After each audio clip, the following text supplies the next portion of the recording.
반갑습니다. EBS 생활과윤리 이정입니다. 여러분과 수능특강 생활과윤리 제4강에서 만나게 되었습니다.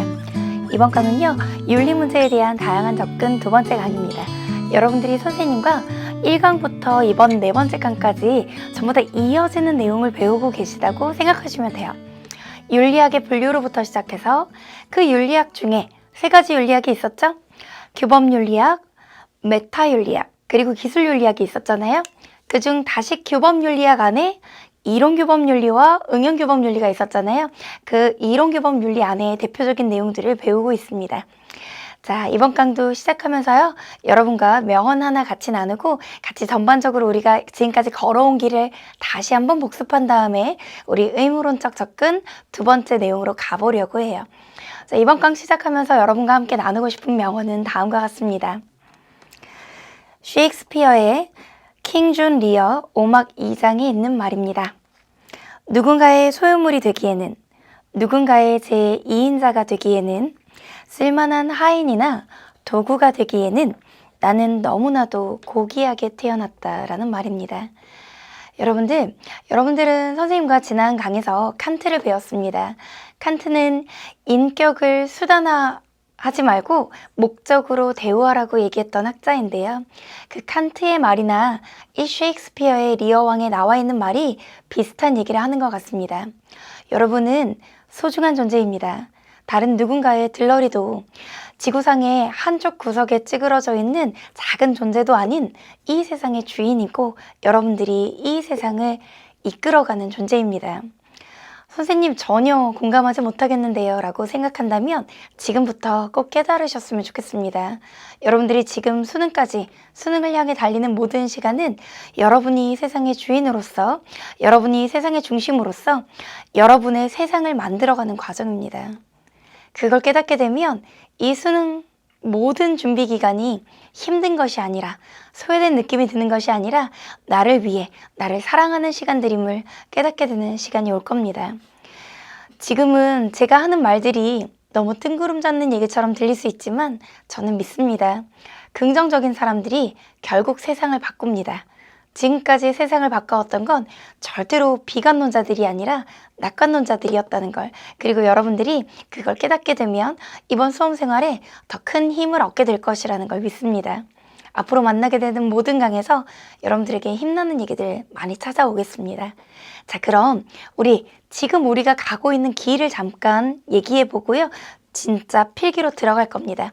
필기노트 준비하셨죠? 그리고 펜 준비하셨죠? 자, 우선은 지금 앞부분은 적지 않으셔도 괜찮습니다. 자, 우리는 1강부터 수능특강에서 만났습니다. 그리고 무슨 얘기로 시작했냐면요, 윤리학의 분류로 시작했습니다. 그렇죠? 윤리학의 분류 크게 몇 가지가 있다고 했다고요? 세 가지가 있어요. 그 중에 다시 규범윤리가 있었고요. 자, 옳고 그름의 판단 기준에 대한 윤리였습니다. 그리고 윤리학의 학문적 성립 가능성을 얘기하기 위해서 윤리적 언어의 의미, 논리적인 추론의 검증 가능성에 대해서 얘기하는 그런 내용이 있었습니다. 자, 그것이 무슨 윤리학이요? 메타윤리학이었습니다. 그리고요, 각 사회의 윤리적인 관습을 기록하여 서술하는 윤리가 무슨 윤리학이었어요? 기술윤리학이었어요. 이 세 가지 윤리학을 다시 안에서 나눴습니다. 규범윤리 안에 다시 이론규범윤리와 응용규범윤리 있었던 거 기억하시죠? 줄여서 이론윤리와 응용윤리라고 부릅니다. 자, 다시 이론규범윤리 안에 대표적인 세 개의 입장을 선생님이 소개해 줬습니다. 뭐가 있었는데요? 의무론이 있었고요. 대표자가 누구였어요? 칸트를 배웠습니다. 아직 우리가 의무론적 접근을 끝내지 않았어요. 자, 의무론이 있었고요. 무슨 주의가 있고요. 공리주의가, 행위의 결과를 보는 공리주의가 있고요. 공리주의의 대표자는 벤담이 있습니다. 물론 벤담 이외의 다른 학자는 오늘 배우게 될 것입니다. 그리고 이론규범윤리 안에 행위, 자해, 성품, 품성, 됨됨이를 강조하는 무슨 윤리가 있어요? 대답하면서 듣고 계시죠? 덕윤리가 있습니다. 물론 우리는 의무론, 공리주의, 덕윤리 이외에도요, 플러스 알파 다른 윤리들도 배우게 될 것입니다. 다른 윤리에는 뒷부분에 나오겠지만 배려윤리나 책임윤리나 담론 윤리와 같은 윤리들이 있습니다. 그 내용 들어가기 전에요. 여러분 다시 의무론을 칸트와 자연법 사상으로 나눠서 배울 거예요. 오늘 우리는 지난주에 배웠던, 지난주가 아니라 지난 강의라고 하는 게 여러분들에게는 더 편하겠네요. 지난 강의에 배웠던 의무론적 접근의 칸트의 내용을 잠깐만 복습하고 의무론적 접근의 다른 예시인 자연법 사상을 배워본 다음 공리주의로 넘어갈 겁니다. 자, 여러분 칸트 기억하세요? 칸트는 언제 어디서나 무조건적으로 지켜야 될 도덕 법칙이 있다고 보았습니다. 언제 어디서나 무조건적으로 지켜야 될 도덕 법칙을 정언, 명령의 형식으로 제시하였죠. 반드시 무엇하라 라는 정언 명령에는요, 이런 것들이 있었습니다. 기억나세요? 내 의지의 경륜이, 다른 말로는 너의 행동 원리, 다른 말로는 너의 행동 준칙이 보편적 입법의 원리가 되도록 하라. 즉 모두에게 확대 적용 가능한 것인지 보편화할 수 있는 것인지 따져봐라, 이런 게 있었고요. 너는 언제 어디서나 너 자신에게 있어서나 남에게 있어서나 무엇을 수단으로 대하지 말고 인격을 수단으로 대하지 말고 무엇으로 대우하라? 목적으로 대우하라. 사실 선생님은요, 강의를 하면서 정말 중요한 게 여러분들이 소화하고 흡수하고 있는지가 중요하다고 생각해요. 제가 열심히 얘기하고 제가 열심히 수업하는 건 저의 수업이죠. 여러분들이 그걸 소화하는지를 챙기는 것도 저의 목표라고 생각합니다. 그래서 사실은 이 모든 시간이 무의미한 시간이 아니라 여러분들에게 의미 있는 시간이었으면 좋겠어요. 그래서 여러분들이 같이 따라하고 때로는 혼자서 백지를 펴놓고 이 내용을 적으면서 왔으면 좋겠습니다. 따라서 칸트의 정언명령의 두 가지 형식을 배웠어요. 보편화 정식과 인격주의 정식을 배웠습니다. 그리고 칸트가 볼 때 도덕적 행위란 선천적 양심에 의한 행위예요. 다른 말로는 선의지, 다른 말로는 실천 이성에 따르는 행위입니다. 도덕 법칙에 대한 존중심에서 우러나온 행위예요. 그것이 어떠한 경영성에 의한다거나 어떠한 동정심에서 우러나온다거나 결과를 고려한다면 칸트가 볼 때는 도덕적인 가치가 없는 행위입니다. 자, 칸트가 이제 기억나셨다면 우리는 의무론적 접근의 두 번째 자연법으로 갈 겁니다. 우리 지난주 필기를 어떤 구조로 했었냐면요, 의무론적 윤리설이라고 적은 다음 칸트에 대해서 1번을 잡았어요. 이제 2번 자연법 사상으로 들어갈 겁니다. 이건 복습을 위한 거였으니까 선생님이 지우고 나서 다시 칠판 저쪽으로 가서 자연법 사상에 대해서 필기해 볼게요. 자, 여러분 칠판 이쪽으로 따라오셔서 2번 자연법 사상으로 가겠습니다.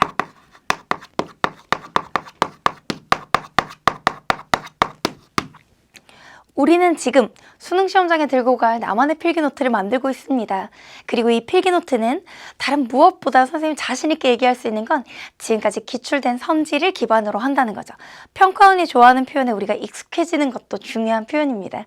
자, 자연법 사상은요, 자연법이 뭔지를 이해해야 알 수 있고 이 자연법 사상에 나오게 된 배경도 알아야 됩니다. 언제 어디서나 보편 타당한 법을 자연법이라 그럽니다. 영원히 변치 않는 영구 불변성을 지니는 누구에게나 적용되는 보편타당한 법을 자연법이라고 한다고요. 자연법의 의미를 우리가 말로 적어보자고요. 자연법이라 함은 의미, 보편타당한 법입니다. 무슨 법이라고요? 보편타당한 법이요.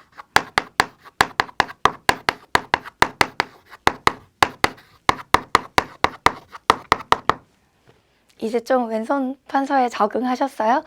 가끔 오른손을 쓰기는 하는데 사실은 선생님이 이제 안 쓰던 근육이라 오른손이 조금 팔이 많이 아프기는 해요. 그래도 여러분들이 어디가 더 편하고 어디가 더 불편할지 모르겠지만 그래도 저의 수업 스타일이라는 것에 아마 익숙해지시고 나면 별로 신경 쓰이지 않을 거라고 생각합니다.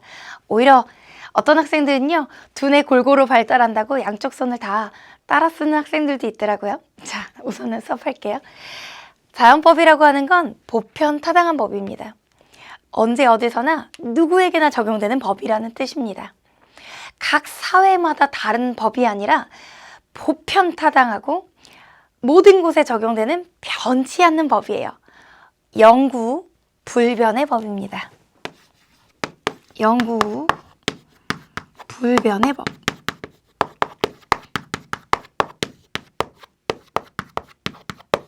네, 이것이 자연법이에요. 지금은 잘 와닿지 않는다고요? 각 사회마다 다른 법은 우리가 그 나라에서만 특별히 정해놓은 법이라 하여 실정법이라고 부릅니다. 우리나라의 헌법, 우리나라의 민법, 우리나라의 형법 이런 것들은 우리나라에서만 정해져 있는 실정법이에요. 근데 지구에 있는 반대편의 나라에 가면 그 법이 없을 수도 있어요. 하지만 그 각국에 실제 정해져 있는 실정법보다 더 높은 모든 인간에게 공통적으로 적용되는 법을 자연법이라 합니다. 이 자연법을 따르는 것은 우리의 의무의 영역에 들어갈 것이고요. 그래서 의무론적 접근에 칸트에 이어서 두 번째로 등장을 합니다. 이 자연법 사상가들에는 누가 있을까요? 자, 우선요, 자연법 사상은 무엇에 대비되는 표현이냐면 실정법이라는 각 나라의 법과 대비되는 표현인데요. 그 말이 오히려 여러분들 더 어렵게 할 수 있다면 나라마다 다른 것이 아닌 모든 사회의 공통적인 법이라는 의미로 이렇게만 적어두시는 게 더 편할 거예요. 아마 법과 정치 공부하는 학생들은 더 쉬울 거고요. 아니어도 충분히 따라올 수 있을 거라고 생각합니다. 자, 자연법 사상에 어떤 학자들이 있을까요?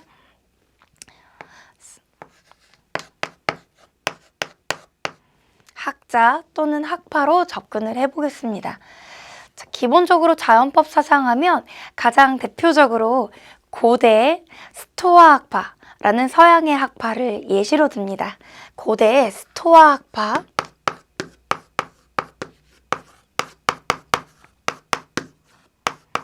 라는 학파는요, 고대 서양 헬레니즘 시대의 사상입니다. 스토아라는 단어는요, 학자의 이름이라기보단 기둥을 뜻하는 스토익이라는 단어에서 왔대요. 고대 그리스 그쪽에 있는 지중해성 기후에 있는 그 나라들은요, 매우 따뜻했어요. 그래서 그냥 뻥뻥 뚫려 있는 기둥으로만 세워진 그런 건물들이 많았는데요. 그런 공회당, 함께 모일 수 있는 공간에서 철학을 논하는 학자들을 스토아 학파라고 불렀답니다. 제논이라는 학자가 좀 유명한 학자인데요. 이 스토아 학파에서는요, 이런 생각을 가지고 있었습니다. 모든 인간은 이성을 가지고 있는 한 평등하다는 생각. 모든 인간은 평등하고 그 평등한 인간에게 적용되는 법도 보편타당하고 평등한 것이어야 한다는 생각을 가지고 있었습니다. 스토아 학파가 가지고 있는 만민평등 사상은요, 모든 인간은 평등하다는 사상은요, 결국은 이 자연법 사상이 전개되는데 가장 기초적인 초석이 됩니다. 스토아 학파는 모든 인간에게 이성이라는 것이 주어져 있고 인간은 이성을 가진 한 평등하다고 보았어요. 이성을 가진 존재라면, 그 이성을 가진 존재라면 평등하다는 거죠. 모든 인간이 이성을 가진 한 평등하다면, 네, 그렇다면 결국 그 모든 인간에게 적용되는 원칙도 동일해야 한다고 보았습니다. 이 스토아 학파의 사상이 나중에 로마의 만민법이나 근대의 자연법 사상의 모태, 시초가 되는 그러한 사상이었죠. 모든 인간이 평등하고 그 모든 인간에게 적용되는 것은 결국은 이성의 원리에 따른다고요. 이것이 나중에 중세 기독교에 가면 아퀴나스라는 학자에게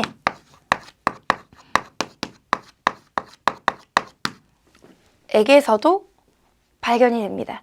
우선 스토아 학파는 서양 고대 학자였고요. 시대를 잠깐 적고 오겠습니다. 칠판 이 공간에 가서 스토아 학파는 서양 고대 학파였고요. 고대 학파였고요. 네, 아퀴나스는요, 서양 중세예요. 서양 중세는요, 기독교가 지배하고 있던 시대였습니다. 밀라노 칙령이라는 사건을 혹시 알고 계세요? 네, 모르셔도 좋습니다. 로마에서 기독교가 국교로 승인된 사건인데요. 그 사건 이후로 기독교 문화가 지배하는 거의 1000년 가까운 그런 기간들이 서양의 중세로 우리 철학사에서는 분류가 됩니다. 스토아 학파는요, 그 중세 철학 중에 스토아가 아니라 아퀴나스요.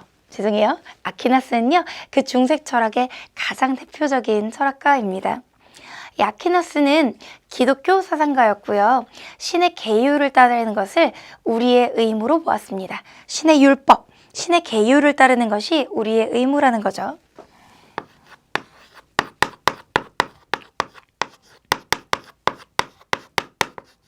신의 계율 또는 율법이라는 것이 모든 인간에게 주어져 있다라고 보았어요. 그것이 결국 보편타당하게 우리가 지켜야 될 원칙이 되는 것이고요. 그 신이 우리를 창조해 주실 때 우리에게는 자기 보존에 대한 그러한 명령이 들어있다고 보았습니다. 자기 보존 그리고 생존, 이것과 관련된 법들이 그 자연법의 내용들을 이루고 있다고 보았어요. 신의 계율과 율법을 준수하는 것이 우리 모든 인간에게 필요하다고 보았고요. 그것이 이제 보편타당한 자연법의 내용이 되겠네요. 그 안에는 자기 보존에 대한 내용도 있었습니다. 신이 창조해 주신 우리의 몸을 보존하는 것도 결국은 그 자연법의 내용 안에 있었죠. 그러니 결국 살인하지 말라와 같은, 남을 해치지 말라와 같은 그런 계율과 관련된 자연법이 강조되게 됩니다. 사실 여기서 조금 더 나가면요, 이것이 근대에 와서 근대 자연법에서는요, 이건 선생님이 추가해서 적는 내용인데요, 근대 자연법에서는 근대 자연법 사상가들이 등장을 하는데요, 바로 사회계약설과 관련하여 홉스, 로크, 루소와 같은 학자들이 근대 자연법 사상가로 분류가 됩니다. 사회의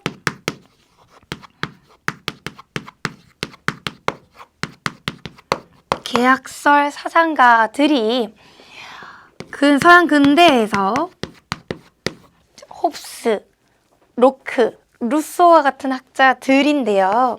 그 학자들은 홉스, 로크, 루소와 같은 학자들인데요.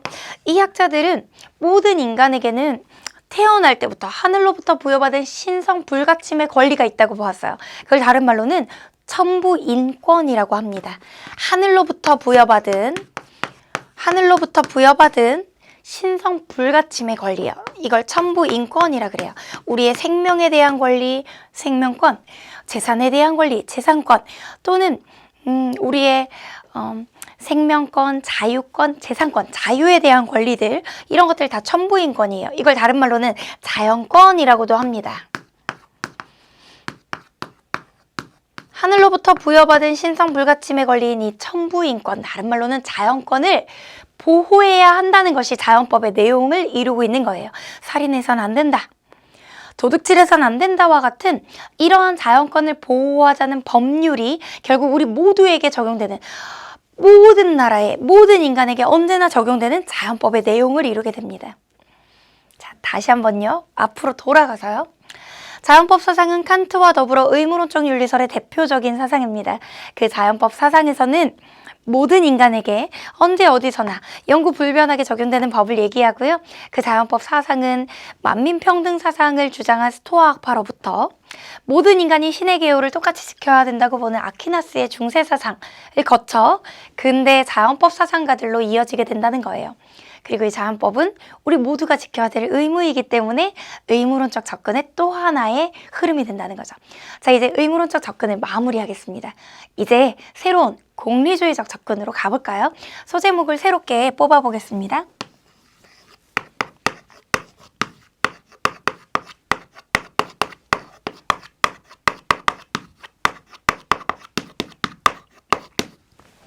공리주의적 접근.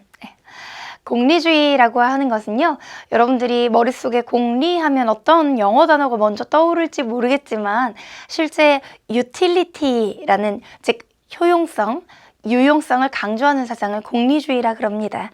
따라서 공리주의는 영어로 utilitarianism이라고 불러요. 자, 유용성을 뜻하는 공리라는 단어에서 공리주의가 나왔는데요. 그 유용성이 뭐냐면요, 다수에게 행복을 가져다주고 다수의 고통을 줄여다주는 것, 이런 것들이 바로 유용성의 원리에 부합하는 것이고요. 다수에게 행복을 주고 다수의 고통을 경감시켜주는 사상, 그걸 지향하는 사상이 바로 공리주의라고 하겠습니다. 공리주의의 등장 배경을 선생님이 잠깐 좀 얘기를 하면요. 19세기 영국의 산업혁명 시기에 소수의 자본가들에 의해서 다수의 노동자들이 처참한 삶을 살고 있었어요.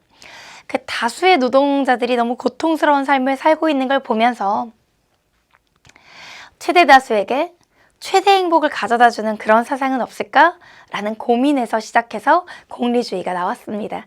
이 공리주의 윤리설의 특징을 좀 설명을 해볼게요. 자, 우선 공리주의 윤리설의 특징.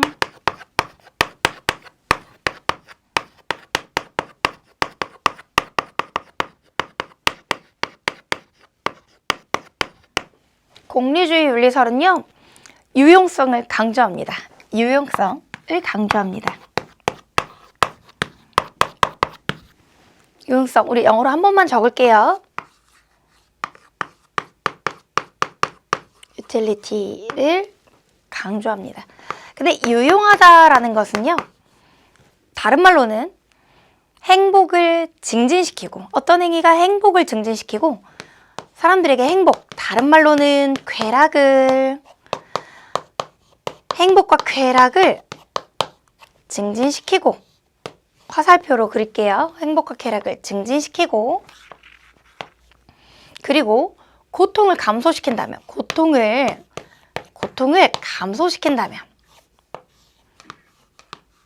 네, 그 행위를 옳다고 보는 것을 유용성의 원칙이라고 합니다.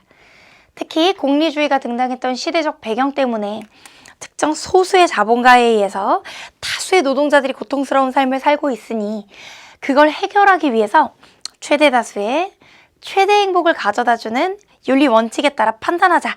이것이 바로 공리주의 윤리설이 지향하는 바예요. 무엇에? 최대 다수의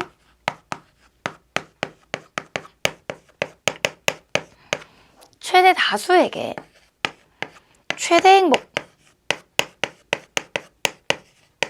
또는 최대 쾌락 또는 최대 이익을 가져다주는 행위를 중시합니다. 최대 다수의 최대 행복이라는 모토를 가지고, 그런 원칙을 가지고 윤리설을 전개해 나가죠.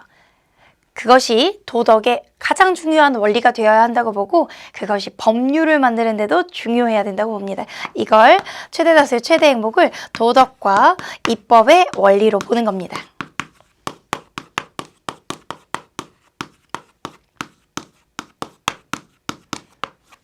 최대 다수의 최대 행복을 도덕의 원리뿐만 아니라 입법의 원리, 특히 이렇게 본 학자는 벤담이라는 학자가 있는데요. 그것으로 삼는 걸 공리주의라 그럽니다. 결국 어떤 행위가 얼마나 많은 사람들에게 쾌락을 가져다 주느냐, 어떤 행위가 얼마나 많은 사람들의 고통을 감소시키느냐, 이런 데 초점을 맞추고 있는 거예요. 결국 행위의 결과에 초점을 맞추는 사상입니다. 행위의 결과를 중시하고요.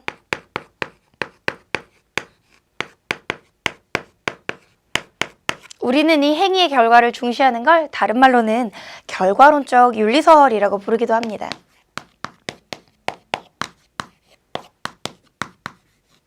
결과론적 윤리설이라고 부르기도 해요. 행위의 결과를 중시한다. 자, 그러면 칸트와는 다른 게 있죠. 칸트는요, 살인하지 말라라는 보편적인 도덕 법칙이 있고요. 그 도덕 법칙을 어기는 행위는 무조건 잘못된 행위입니다. 어떤 사람이 살인을 했다면 하물며 안중근 의사가 이토 히로부미를 사살했다 하더라도 그건 살인행위라서 칸트가 볼 때는 의무를 어긴 행위예요. 그런데 공리주의는 만약 그 행위가 살인이라 할지라도 그것이 최대 다수에게 최대 행복, 뭐 이를테면 우리나라에 광복을 가져왔다면 그 행위는 옳다고 보는 거죠. 그러니까 똑같은 살인행위가 언제는 한 사람을 죽이는 데서 끝났을 때는 나쁜 결과를 가져온 거지만 그 한 사람을 죽이는 데서 끝나는 것이 아니라 다수를 살리는 결과를 가져왔을 때는 그것이 옳다고 보는 것이 공리주의입니다. 거기까지 괜찮으세요? 자, 우선은 공리주의는요, 유용성을 강조하고 최대 다수의 최대 행복을 강조하고요, 행위의 결과를 중시하는 사상입니다. 이 공리주의 중에 가장 대표적인 공리주의가 양적 공리주의자 벤담의 공리주의의 모델입니다. 자, 벤담의 공리주의를요, 2번 양적 공리주의로 설명해 보겠습니다.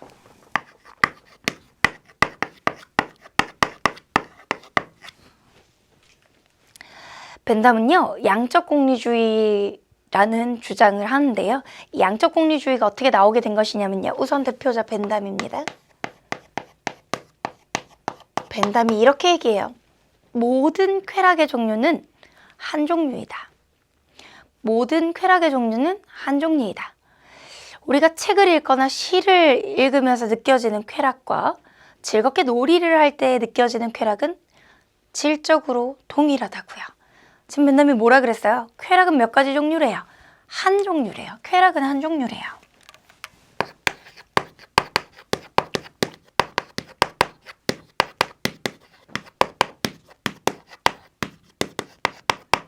쾌락은 한 종류이고 그 쾌락은 한 종류이기 때문에 책을 읽으면서 느끼는 쾌락이나 즐겁게 놀이를 하면서 느껴지는 쾌락이 질적으로 동일하대요. 쾌락이 한 종류라면 질적 차이는 없고 양적 차이만 존재하게 됩니다. 무슨 차이는 없고요? 질적 차이는 없고 양적 차이만 존재하게 돼요.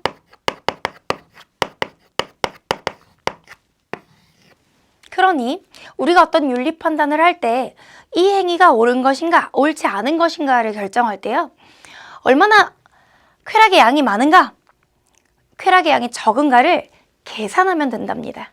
벤담은 그 쾌락의 계산 기준 또는 쾌락의 비교 기준으로요, 다음과 같은 기준을 제시합니다. 쾌락의 비교 기준으로, 모든 쾌락의 한 종류라면 쾌락의 비교 기준이 간단해져요. 7가지 기준을 제시해요. 선생님, 설마 7가지를 다 외워야 되는 건 아니겠죠? 네, 수능 문제 풀 때는요, 가장 대표적인 기준만 알아두시면 돼요. 벤담이 제시한 7가지의 기준은요, 다음과 같은 것들이 있습니다. 강도, 얼마나 강렬한 쾌락인가. 여러분들이 강렬한 쾌락을 느끼게 되면 그것이 강렬하지 않은 쾌락에 비해 양이 더 많다고 봐요. 지속성, 얼마나 오래 지속되는가. 오래 지속될수록 양이 많은 거예요. 확실성, 얼마나 쾌락이 확실한가. 여러분 이것도 어차피 다 외우지 못하잖아요. 그리고 얼마나 많은 사람들에게 파급되는가, 얼마나 가까이 있는가, 근접성, 또 얼마나 순수하게 고통이 섞이지 않은 쾌락인가, 얼마나 많은 사람에게 파급되는가, 파급 범위, 이런 것들을 다 비교하려고 합니다. 강도나 지속성이나 확실성에 따라서 쾌락을 비교하고자 하는 거죠. 아무래도 모든 쾌락은 다 동일한 종류지만 정신적인 쾌락보다는 육체적인 쾌락이 더 강렬하다면 그런 쾌락에 더 선호를 하게 되겠네요. 이것이 이제 양적 공리주의자 벤담의 입장입니다. 벤담은요, 법률가이기도 하면서 행정가이기도 했대요. 그래서 벤담이 최대 다수의 최대 행복의 원리를 도덕과 입법의 원리로 삼자는 도덕과 입법의 원리 서설이라는 책을 통해서요, 공리주의를 전개합니다. 도덕과 입법의 원리 서설이라는 책을 통해서 공리주의를 전개해요. 아까 선생님이 공리주의 등장 배경 살짝 언급하고 말았는데요. 19세기 영국에서 아직 이제 노동자들을 위한 법이 제대로 만들어지기 전, 소수의 자본가에 의해서 노동자들이 비참하고 처참한 삶을 살고 있을 때 그런 최대 다수의 최대 행복에 부합하지 않는 행위를 제재하고자 벤담은 이런 법률적인 제재를 강조합니다. 우리는 그걸 윤리와 사상 같은 데서 많이 쓰는 표현은요, 외적 제재라 그래요.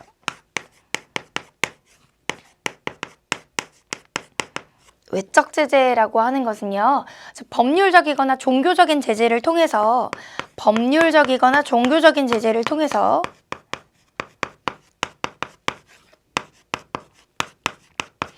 지나친 사익 추구로 다수에게 고통을 주는 행위를 막고 싶은 그러한 것을 말합니다. 막는 것을 말하는데요.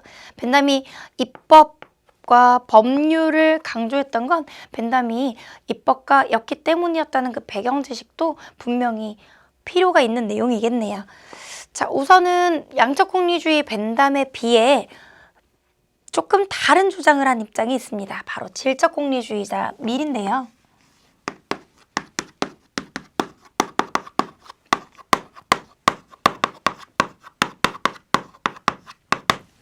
질적 공리주의자 밀은요, 우리가 존 스튜어트 밀이라고 부르는 공리주의자이면서 유명한 자유주의자인 밀의 사상을 좀 이해하게 되면 벤담과의 차이점을 구분해내는 데 도움이 될 겁니다. 벤담과 생각이 좀 달랐어요. 아니, 어떻게 책을 읽으면서 느껴지는 쾌락과 놀이공원에서 놀이기구를 타면서 느껴지는 쾌락이 질적으로 동일할 수가 있냐. 쾌락은 한 종류가 아니라 여러 가지 종류이다. 쾌락에는 질적 차이도 있고 양적 차이도 있다. 쾌락은 여러 종류이며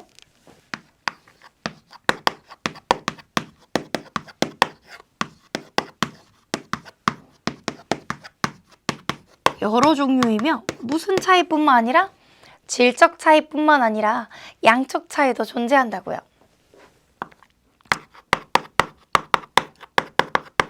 질적 차이도 있고 벤담과 여기서 갈라지는 거죠. 양적 차이도 있다고요. 따라서 양만으로 계산하는 것은 불합리하대요.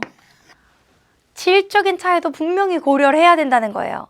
그럼 밀은 다량이면서 저질의 쾌락을 소량이면서 양질의 쾌락과 비교해서 어떻게 보았을까요? 밀은요, 질적 차이와 양적 차이 중에 질적 차이에 훨씬 더 무게중심을 두었습니다. 밀이 했던 말을 한번 볼까요? 배부른 돼지가 되기보다는 배고픈 소크라테스가 되는 것이 낫다. 여러분들은 이렇게 많이 들으셨죠? 원래 밀의 정확한 말은 다음과 같은 말이었습니다. 배부른 돼지보다는 배고픈 인간이 되는 것이 낫고, 만족스러운 바보보다는 불만족스러운 소크라테스가 되는 것이 낫다라고요.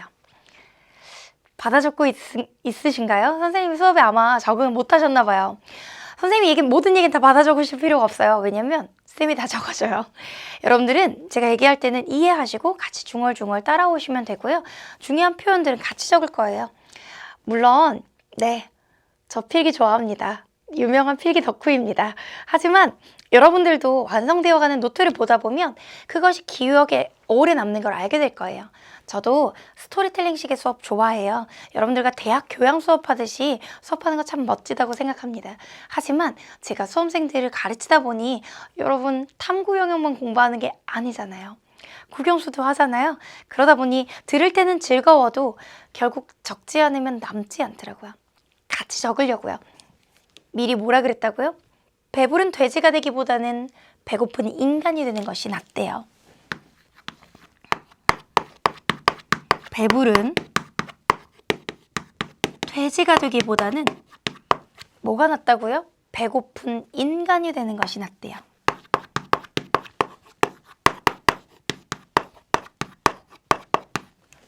그리고요, 만족스러운 바보가 되기보다는,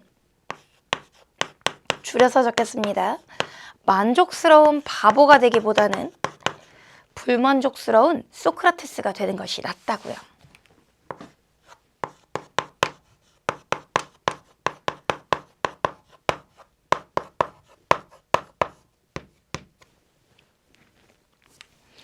밀의 이 말은요, 쾌락의 질적 차이와 양적 차이 중 질적 차이가 더 중요하다는 걸 강조하기 위한 말이었습니다. 왜요? 사실 많이 먹고 만족스럽다. 무언가 양적으로 충족된 상태예요. 하지만 돼지나 바보가 느끼는 쾌락은요, 질적으로 저급한 저질의 쾌락입니다. 그러면 양은 많고 배부르거나 만족한다, 이건 다량의, 돼지거나 바보라는 것은요, 저급한 쾌락이에요. 저질 쾌락. 다량의 양이 많고 저질 쾌락보다는 뭐가 훨씬 더 낫다고 보는 것이냐면요, 소량의 배고프거나 불만족스럽다는 건 양이 뭔가 충족되지 못한 상태예요. 소량의. 차라리 인간이나 소크라테스, 유명한 철학자죠. 돼지보다는 인간이 더 수준 높은 쾌락을 누릴 거 아니에요. 바보보다는 소크라테스가 더 질적으로 수준 높은 고상한 생각을 하겠죠. 따라서 이것이 양질의, 즉 고급의 고상한 쾌락이라는 거예요. 즉 양보다는 질에 더 중점을 두고 있는 미래 철학을 잘 보여주는 말입니다. 이 말을 통해 우리는 미리 고상한 쾌락을 추구했음을 알 수 있는데요. 우리는 그 미리 쾌락의 비교 기준으로 벤담과는 달리 다른 기준을 적용했다는 것도 알아야 됩니다. 밀은요, 쾌락의 비교 기준으로 쾌락의 전문가를 도입합니다.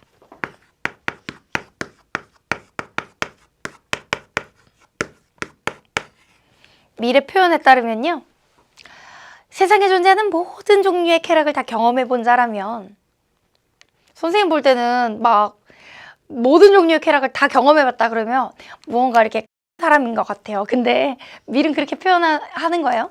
세상에 존재하는 모든 종류의 쾌락을 다 경험해본 사람이라면 당연히 질적으로 더 고상한 쾌락을 선호할 것이라고요.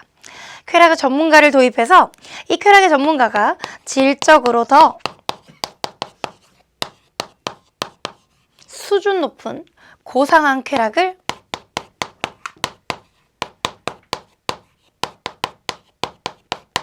선호할 것이라고 보았습니다. 일종의 육체적인 쾌락보다는 정신적인 쾌락에 비중을 두고 있는 표현이죠. 여러분이 볼 때는 막 강렬한 쾌락만을 추구하던 벤담의 쾌락의 비교 기준보다는 밀이 더 고상한 얘기를 하고 있는 것처럼 보이죠? 하지만 벤담에 비해 밀은 기존에 가지고 있는 공리주의의 쾌락주의적인 색채로부터 벗어났다는 비판을 받기도 합니다. 자, 여러분 트롤리 딜레마 기억하세요? 열차에 브레이크를 잡아야 되는데 브레이크가 고장난 상태에서 이대로 직진하면 사람이 죽게 되고 5명이 죽게 되고 내가 비상철로를 꺾으면 1명의 사람이 죽게 되는 그런 딜레마. 원래 하버드대학교 철학 수업인 정의론이라는 수업에서 마이클 샌델 교수님께서 언급하셔서 유명해진 내용인데요. 우리 EBS에서도 하버드 특강 정의를 방영한 적이 있었어요. 선생님 하나하나 다 챙겨보면서 하버드 학생들이 정말 똑똑하다라고 생각했던 기억도 나고요. 마이클 샌델 교수님 한국에 오셨을 때 저 가서 사인받고 사진도 찍었어요. 물론 개인적으로 알아서가 아니라요. 팬사인회 2시간 동안 이렇게 줄 서서 기다렸어요. 얼굴이 저보다 더 조그마시더라고요. 근데 어쨌든 어떻게 그 조그만 얼굴에서 그 똑똑한 내용이 나오는지 모르겠는데 제가 이 얘기를 갑자기 왜 하냐고요? 마이클 샌델 교수님께서 하버드 대학교에서 수업을 하시면서 이 미래 쾌락의 전문가 이론을 비판하기 위해서 3종류의 비디오를 보여주세요. 자, 선생님이 이쪽에서 한번 적어볼게요. A타입의 비디오는요. 어떤 거냐면요. 셰익스피어의 햄릿이에요. 사느냐 죽느냐 그것이 문제로다 라는 셰익스피어의 햄릿이고요. 그리고 B 비디오는요. 심슨 가족이라고 아세요? 여러분 그 만화 영화 심슨이요. 그 왜 미국 만화 영화 보면 이렇게 노란색 이렇게 캐릭터 막 으아 이러는 게 막 이렇게 하는 미안해요. 네 그런 캐릭터 나오고요. 그리고 3번째는요. 엽기 비디오. 이렇게 막 바퀴벌레 나오고 막 그런 거 있잖아요. 지렁이 나오고 막 이런 걸 보여주세요. 하버드 수업 중이라고 생각해보세요. 하버드. 그래서 여러분들한테 이렇게 3개의 비디오가 있다고 칩시다. 그리고 교수님이 하버드 학생들한테 손을 들라고 하세요. 자네들 가장 마음에 드는 비디오 하나를 선택해서 손 들어주지 않겠나? 그랬더니 뭐 학생들이 햄릿이 재밌다고 대답한 학생들은요. 뭐 한 5명에서 10명도 되지 않아요. 독특한 학생들이죠. 사느냐 죽느냐 그것이 문제로다라는 철학적인 독백을 듣고 재밌다고 하는 학생들이잖아요. 그리고 심슨이 재밌다고 하는 학생들은요. 거의 대다수예요. 90%가 넘는 학생들이 I love it. 너무 좋다. 재밌다. 이렇게 얘기를 합니다. 엽기 비디오를 고른 학생들도 한두 명 있었어요. 꼭 독특한 사람들은 있죠. 교수님이 왜 심슨을 골랐냐? 자네들은 왜 만화 영화를 골랐나? 이렇게 물어보세요. 한 학생이 just fun. 재밌으니깐요. 라고 대답합니다. 단순히 쾌락만 두고 본다면 이걸 골라야죠. 그리고 교수님께서 물어보세요. 아니, 자네들은 햄릿을 고른 5명에서 10명 정도의 학생들이요. 자네들은 왜 이걸 골랐나? 햄릿이 왜 재밌나? 라고요. 그랬더니 어떤 학생이 이렇게 대답하더라고요. 물론 그 수업의 내용이에요. 교수님, 저도요, 재밌게는 이게 더 재밌었거든요. 심슨 만화가. 그런데 제가 만약 막 무인도에 가야 되고요. 그 무인도에서 세 종류 중에 한 가지 영상밖에 볼 수 없다면 저는 더 이렇게 막 고상하고 오랫동안 생각할 게 있는 뭔가 질적으로 수준 높은 이런 게 필요할 것 같아서 이걸 골랐어요. 라고요. 어떠세요? 미리 얘기했던 쾌락의 전문가가 고르는 것처럼 더 질적으로 고상하고 더 수준 높은 걸 고른다는 그 대답은요. 어찌 보면 미리 가진 문제점을 잘 보여주고 있는 대답이라는 거. 마이클 샌델 교수님이 얘기하십니다. 여기서 미래 문제점이 나온다. 기본적으로 공리주의는요, 쾌락을 증진시키고 고통을 감소시킬 걸 원하는 쾌락주의 사상이에요. 쾌락주의 사상인 공리주의에서 단순히 재밌는 쾌락을 기준으로 선택하는 것이 아니라 재밌지는 않았지만 이걸 고른다면, 더 고상한 걸 고른다면 밀은 순수한 의미에서 쾌락주의가 아니라는 비판을 받지 않을까라는 이 질문을 하시거든요. 자, 여러분들 지금 이렇게 들으셨던 내용이요, 밀의 질적 공리주의가 가지는 문제점입니다. 쾌락을 증진시키고 고통을 감소시켜야 된다고 보는 공리주의의 입장에서 밀의 이 주장은 언뜻 보기엔 되게 고상한 이론 같지만 실제로는 쾌락주의로부터 벗어날 위험이 있는 그런 윤리설인 거죠. 밀은요, 이렇게 질적으로 고상한 쾌락이나 정신적인 쾌락을 중시했던 사상가답게 지나친 어떤 특정 소수의 이익 추구가 다수에게 고통을 줄 때 그것을 제재하기 위한 방법으로 내적 제재를 사용합니다. 내적 제재. 무언가 양심이나 이타심에 근거한 제재. 양심이나 이타심에 근거한 제재를 해야 된다고 봐요. 다수에게 고통을 주는 행위가 있을 때 그것에 대해서 양심이나 이타심에 근거한 제재를 해야 된다. 이게 이제 밀의 주장이었어요. 자, 우선 기본적으로 이 공리주의는요, 쾌락을 중시합니다. 이 행위의 결과가 다수에게 얼마나 쾌락을 주는지 이런 걸 중시하거든요. 이 공리주의의 특성이 있어요. 기존의 공리주의에 대한 평가를 좀 해보면요.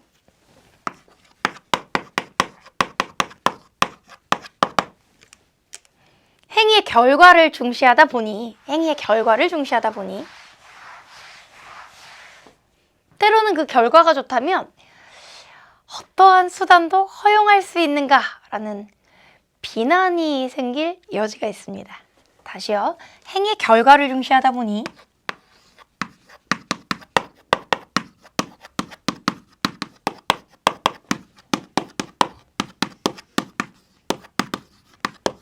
결과를 지나치게 중시하니까 행위 그 자체의 내면적 동기에 소홀합니다.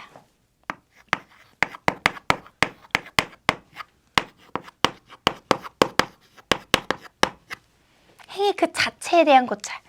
살인을 통해 6명을 구할 수 있다면 1명을 살인해라 라고 할 정도로 행위 그 자체가 살인이어도 허용할 위험성이 있어요. 행위 그 자체에 내면의 동기에 소홀할 수가 있습니다. 즉 살인조차도 결과만 좋으면 용납할 위험성이 있다는 거죠. 이것이 우리의 무엇에 반할 위험성이 있냐면요, 우리의 도덕적 직관에 반할 위험성이 있습니다. 여러분 생각해 보세요. 여기 이지영이라는 사람이 있어요. 이 사람이 머리카락도 이제 길고 눈썹도 이렇게 기르고 있습니다. 아이고, 이 사람이요,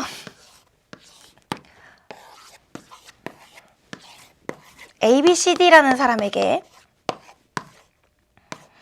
장기를 기중해주면 이 ABCD가 모두 조직이 적합하고 수술 성공 가능성이 높아서 살 가능성이 높다고 할 때 이 A라는 사람, 이지영이라는 사람을 납치해다가 이 4명의 사람에게 장기를 나눠줘서 이 4명을 살리는 것이 더 맞다고 볼 여지가 있어요. 즉 다시 말하면 한 사람을 죽여서 4사람을 살릴 수 있다면 넷을 살려라! 라는 결론에 도달할 위험성이 있다는 거죠. 행위가 다수에게 이익만 된다면 그것이 우리의 도덕적 직관, 우리가 흔히 알고 있는 어떤 도덕적인 그 판단 있잖아요. 그 도덕적 직관에 반할 위험성이 있습니다.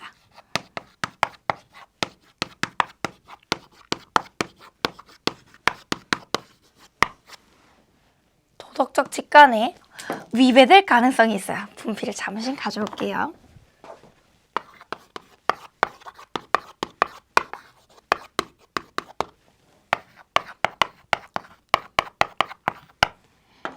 따라서 이런 기존 공리주의의 문제점에 대해서 인지하고 무언가 바꿔보고자 하는 현대 공리주의들이 등장하기 시작합니다. 자, 심화로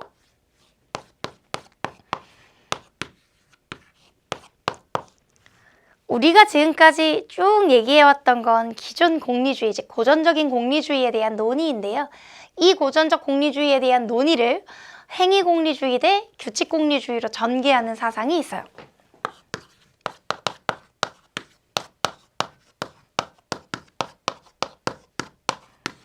행위공리주의와 무슨 공리주의로요?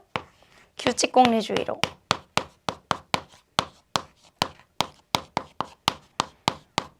이 논쟁은 어디서 우리가 만나보게 될 거냐면요. 우리의 다음 강인 5강에서 행위공리주의와 규칙공리주의에 어떤 논쟁이 있는지 얘기를 좀 들어볼 겁니다. 기존에 우리가 배워왔던 벤담이나 밀과 같은 고전적 공리주의의 논쟁이 아니라 새롭게 현대사회에 등장한 현대공리주의 논쟁들을 다음 강 시작할 때 만나보고요. 우리 저쪽으로 옮겨서